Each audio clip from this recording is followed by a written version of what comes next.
Bonjour à tous, bienvenue sur le plateau TV Veto Inside en direct d'AVAC, le congrès Marseille édition 2025. On va parler d'endoscopie.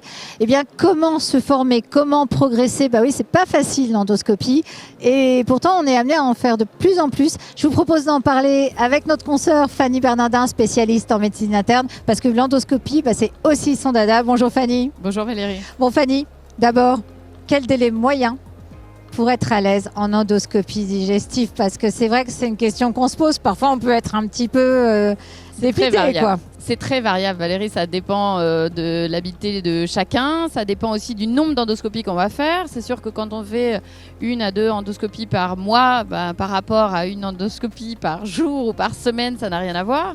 Je dirais que en 12 mois, si on en fait très régulièrement, on est déjà beaucoup plus à l'aise sur de l'endoscopie digestive, par exemple. Ouais. Quel est le matériel minimal que tu recommanderais à nos consoeurs et nos confrères qui nous écoutent, qu'il est nécessaire d'avoir en endoscopie, en tout cas au moins quand on débute? Ouais. Je pense que le minimum reste un matériel d'anesthésie volatile, parce qu'il faut intuber ces patients-là, ça c'est capital pour les endoscopies digestives. Il faut notre colonne d'endoscopie et puis il faut au moins un tube, donc un gastroscope ou un bronchoscope. C'est un minimum pour commencer en endoscopie. Ouais. Et alors, endoscopie rigide, endoscopie flexible, que choisir? Ils n'ont pas les mêmes indications. C'est une réponse de Normand, là. Mais non, c'est la réalité.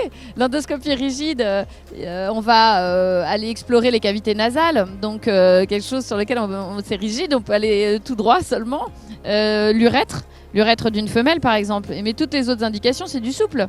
Le nasopharynx, l'œsophage, l'estomac, le côlon, les bronches. Donc, il faut tout avoir. Bah oui, dans l'idéal, si on veut pouvoir tout faire, il faut avoir un maximum de tubes. Ouais.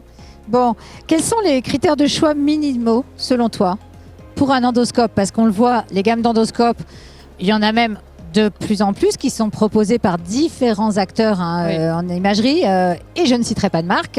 On reste neutre, mais qu'est-ce qui doit conditionner notre choix? Le choix, c'est la souplesse. Pour moi, en tout cas, moi, c'est vraiment ma priorité, c'est que ce soit le plus facile à faire et le moins traumatique pour l'animal.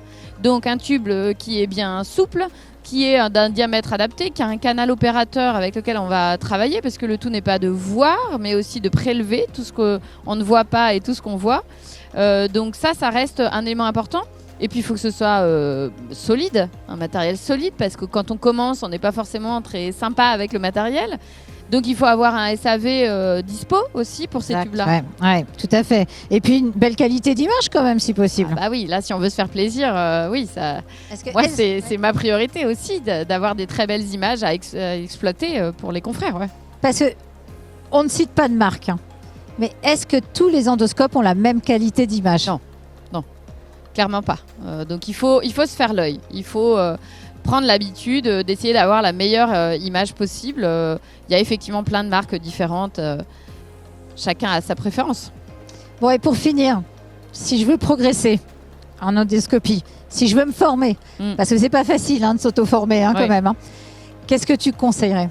Il faut être encadré.